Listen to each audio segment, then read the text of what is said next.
I don't think you can credit Bush with the whole thing, but I think you have to give him some credit for helping move this process along.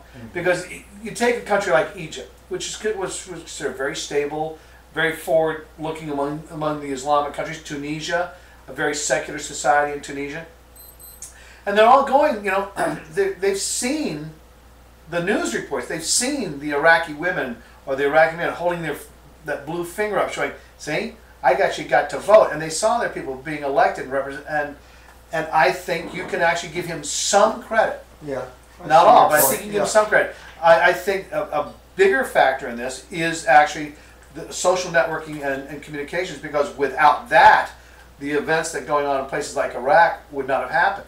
I think we underestimated I think we've grossly underestimated actually how popular we actually have been with many people in Iraq. Don't forget, after the Saddam Hussein fell, one of the things that the local Iraqi people did was they chased Al Jazeera out. And they did the same thing in Egypt. Remember when the people took to the streets, one of the first things those people did was they chased all the Al Jazeera reporters out. These people, I back them up, I go with them. I know the Muslim Brotherhood is a possible threat, but you know what? You can't, if you don't have risk, you don't have liberty. Well, you know what? I think what they had wasn't good. So let's try something else. It may not be better, it may be worse, but let's try something. They got to be figuring it. Anything's got to be better than what they had. Yeah. You know, and it's hurt them. It's cost the country a lot of money. Tourism has come to a halt. Except there is one tour group that has they're brilliant. They've started a tour on an unfolding history tour is what they call it. Oh, and you come to Egypt and they're going to take people around and show them, look, Egypt's becoming a democracy. You're coming out seeing history. Actually, great idea. It was an absolute stroke of genius. It's a group of Egyptians who are involved in the tourist industry, so they created this whole tour. They come here, we'll take you to Tahrir Square. You know, don't worry, we got you covered. Nothing will happen to you. You stay in the hotel, and with guards. With guards. I don't think Laura Logan's going to be taking them up on this. That was awful. That was bloody awful. Laura Logan was a CBS reporter who was, I mean, sexually assaulted. It took them 2 hours to get her back. But to their credit, it was the Egyptian women and even the Egyptian military who finally got her back. And the whole time she's being beaten and sexually abused, they're shouting, "Jew, Jew, Jew." I mean, there's real Jewish? I don't think so. Logan? Okay. No, but she had been picked up by the security forces in Egypt as a suspected Israeli agent. But they picked up a lot of people on that. We think you're here for the Israelis. It's a catch-all. Yeah, it's a catch-all thing. You're a spy for Israel. Well, the fact she's been picked up, and so this crowd just grabbed her. I mean, that's really awful.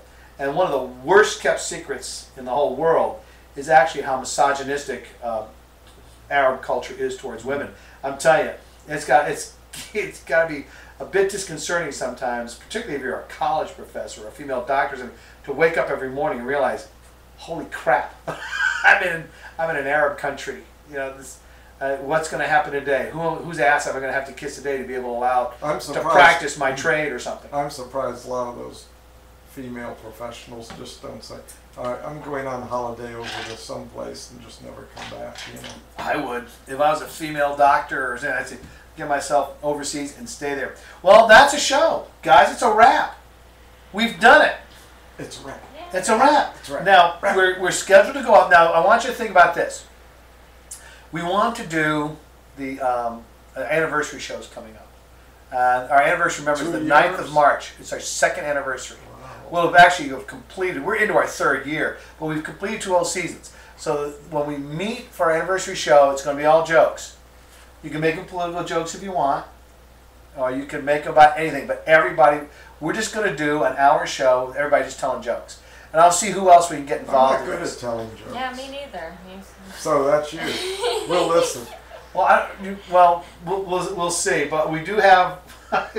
You're fine at telling jokes. Is this like what you did at the yacht club? Like we did the yacht club. Only the problem then was that there was some problem with the connection, and the only thing that was being picked up was me.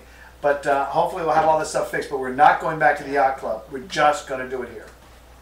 You know, and just like the Craws, I didn't put on my tuxedo this year You go to the first crawl, we're in tuxedos and evening gowns and stuff like that. That was fun. It was fun. We did it. It's a pain in the ass. Oh yeah. I like this kind of a casual atmosphere. We all just get together. Anyway, well, that's another show. You wasted a perfectly good hour, as some people say. I want to thank Brooke Fox for coming tonight and being on the show. I want to thank Dickie Storm.